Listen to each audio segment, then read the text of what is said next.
Hi guys, welcome to Math Genius Marlica Sport Game. Nandito po ngayon ang mga kabataan, sila po ay naglalaro ng Math Genius Marlica. Tingnan po natin guys kung sinong mananalo sa kanila. Ito pong laro ay labanan ng calculation number. Gagamitin nila dito ang kanilang talino at diskarte sa larangan ng matematika. Yung huling kumuha ng Jolin, siya po ay tatanggaling panalo. Sino kaya ngayon guys ang mananalo sa kanila? Kailangan nila dito gumawa ng strategy, technique, pattern para manalo sa laro. Pwede sila kumuha kahit ilan, depende sa kanilang diskarte. Ayun, halos tagi-isang Jolly na lang po ang naiwan. Sino kaya ngayon ang mananalo sa kanila? Parang alam na kung sinong mananalo nito.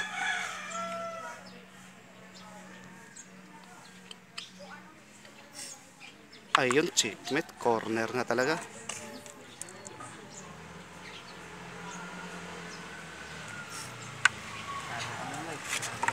Okay, panalo siya.